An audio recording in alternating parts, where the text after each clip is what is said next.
സുബ്ഹാനഹു വ തആല പരിശുദ്ധ ഖുർആനിലൂടെ പറയുന്നു, നിങ്ങൾ എന്നോട് ചോദിച്ചോളൂ, ഞാൻ ഉത്തരം നൽകും. അല്ലാഹു തആല എന്നോട് ചോദിച്ചോളൂ, ഞാൻ ഉത്തരം നൽകാമെന്ന് അല്ലാഹു തആല പറയും.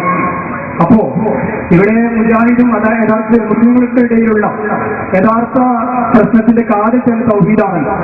അപ്പൊ യഥാർത്ഥത്തിൽ അള്ളാഹുവിലേക്ക് ചോദിച്ചുകൊണ്ട് ഈ മഹാന്മാരായ ആളുകളിൽ ചോദിക്കുന്ന സംശയം ഒഴിവാക്കിക്കൊണ്ട് അള്ളാഹുവിനോട് മാത്രം ചോദിക്കുക എന്നതിലേക്ക് മടങ്ങിയാൽ ഇവിടെ ഈ മുസ്ലിങ്ങൾ തമ്മിലുള്ള ഈ വലിയൊരു വൈവിധ്യം അല്ലെങ്കിൽ വൈരുദ്ധ്യം, ഈ പ്രശ്നങ്ങളും ഇത്തരം കോലാഹലങ്ങളൊക്കെ ഒഴിവാക്കിക്കൂടെ എന്നും ചോദിച്ച ചോദ്യം അള്ളാഹിനോട് ചോദിച്ചാൽ മതി. കാരണം അസ്തജിബിനും എന്നോട് ചോദിക്കാൻ അള്ളാഹു പറഞ്ഞിട്ടുണ്ട്, എല്ലാ വിഷയം അള്ളാഹിനോട് ചോദിച്ചാൽ പോരെ എന്നുള്ള ചോദ്യം ചെയ്തിക്കാൻ ചോദിക്കണം.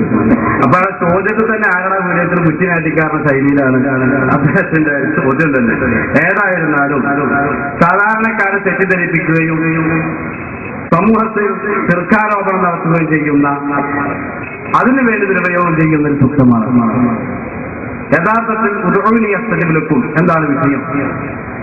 എന്നോട് നിങ്ങൾ ചോദിക്കുക, അള്ളാഹുവോട് ചോദിക്കുക. ഇതിൽ ആർക്കും തർക്കമില്ല. അള്ളാഹുവോട് മാത്രമേ ചോദിക്കാവൂ. ഇയ്യാക നഅ്ബുദു വ ഇയ്യാക നസ്തഈൻ. എല്ലാ വിഷയങ്ങളിലും ചോദിക്കേണ്ടത് അർപ്പിക്കേണ്ടത് അള്ളാഹുവോട് തന്നെയാണ്. ആ ആയത്തിനെ വിശദീകരിച്ചുകൊണ്ട് എല്ലാവരും പറഞ്ഞു ഫിൽ ഉമൂരി കുല്ലിഹാ, മുഴുവൻ വിഷയങ്ങളിലും. അവിടെ മുജാഹിദാണ്, വഹാബി പ്രസ്ഥാനമാണ്, അതുപോലെ മൗദൂദി പ്രസ്ഥാനമാണ്. അവിടെ അഭൗതികം ഭൗതികം എന്നൊക്കെ പറഞ്ഞ് പുകമറ സൃഷ്ടിച്ചുകൊണ്ട് സാധാരണക്കാരെ കഴിവിൽപ്പെട്ട് ഓരോട് ചോദിക്കുക, ബാക്കി അള്ളാഹിനോടും. സുന്നികൾ പറയുന്നത് ഫിൽ ഉമൂരി കുല്ലിഹാ, എല്ലാ വിഷയവും ഇദാ സഅൽത ഫസ്അലില്ലാ, അള്ളാഹുവോട് ചോദിക്കണം. ഒരു ഹദീസിൽ കാണാം ഹത്താ യസ്അലുൽ മിൽഹ, വരെ. അതുപോലെ ചെരുപ്പിന്റെ വാററ്റാൻ പോലും അള്ളാഹുവോട് ചോദിക്കേണ്ടത്. കാരണം അൽഹംദുലില്ലാഹി റബ്ബിൽ ആലമീൻ, ഈ പ്രപഞ്ചത്തെ നിയന്ത്രിക്കുന്നവൻ അല്ലാഹുവാണ്, എല്ലാം നൽകുന്നവൻ അല്ലാഹുവാണ്. പക്ഷേ എല്ലാം അള്ളാഹുവോട് ചോദിക്കുന്നതോടൊപ്പം അതിന്റെ കാരണവുമായി ബന്ധപ്പെടണം. നാം അള്ളാഹുവോട് ചക്ക ചോദിക്കുന്നു, പക്ഷേ ചക്ക ചോദിച്ച് ഇങ്ങനെ വായ കാണിച്ചിരുന്നാൽ ഒരു ചോളം വായിച്ചു കിട്ടില്ല. ഇന്നേ വരെ നേരിട്ട് അള്ളാഹുവിൽ വച്ച് നിങ്ങളുടെ തൊള്ളയിൽ വായിലേക്ക് വെച്ചു വന്നിട്ടില്ല.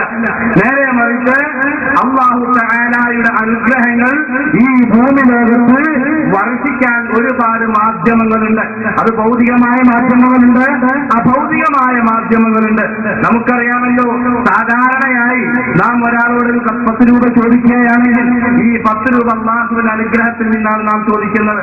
അതുപോലെ തന്നെ നാം രാവിലെ സമീപിക്കുന്നുണ്ടെങ്കിൽ ഭൗതികമായ മാർഗമാണ്.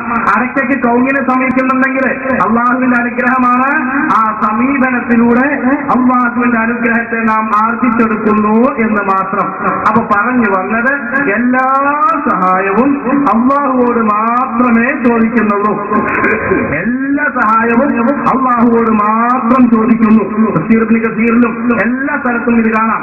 പക്ഷേ നാം അതിന്റെ കാരണവുമായി ബന്ധപ്പെടുന്നു. ഈ കാരണവുമായി ബന്ധപ്പെടുന്നത് ഭൗതികമായ രൂപത്തിലുണ്ട്, അഭൗതികമായ രൂപത്തിലുണ്ട്.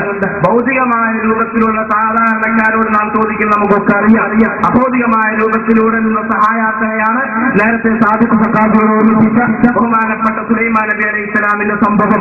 ബഹുമാനപ്പെട്ട മൂസാ നബി അലൈഹി ഇസ്ലാമിനോട് മഴ വർഷിക്കാൻ വേണ്ടി അപേക്ഷിച്ച സംഭവം ഒരുപാട് വിശുദ്ധ ഖുർആനിൽ തന്നെയുണ്ട്. ചുരുക്കി പറഞ്ഞാൽ അഭൗതികമായ മാർഗത്തിലൂടെയുള്ള സമീപനം അല്ലാഹുവോടുള്ള സമീപനം തന്നെയാണ്.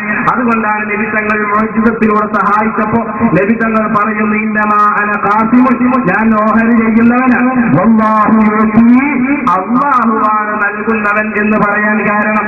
പിന്നെ നിങ്ങൾ ചിന്തിക്കുക, അഭൗതികമായ വിഷയങ്ങൾക്ക് അല്ലാഹുവിനെ മാത്രമേ സമീപിക്കാവൂ എന്നൊക്കെ പറയുന്ന ആളുകൾ 5 വക്ത് നിസ്കരിക്കുന്നുണ്ട്. ഈ 5 വക്ത് നിസ്കാരം വഫാത്തായി പോയ ബർസഖിയായ ലോകത്തുള്ള മൂസാ നബി അലൈഹി ഇസ്ലാമിൽ നിന്നും കരസ്ഥമായ ജീവിതകാലത്ത് നബി തങ്ങൾക്ക് കിട്ടിയ ആ ഒരു ആനുകൂല്യം പറ്റിക്കൊണ്ടാണ് അഭൗതിക മാർഗത്തിലൂടെ സമീപിക്കാൻ പാടില്ല എന്ന് പറഞ്ഞ് ആ സംഭവത്തെ ശിർക്കുവൽക്കരിക്കുന്ന രൂപത്തിലുള്ള സമീപനം എന്ന് ചോദ്യകർത്താവിലേക്കും അല്ല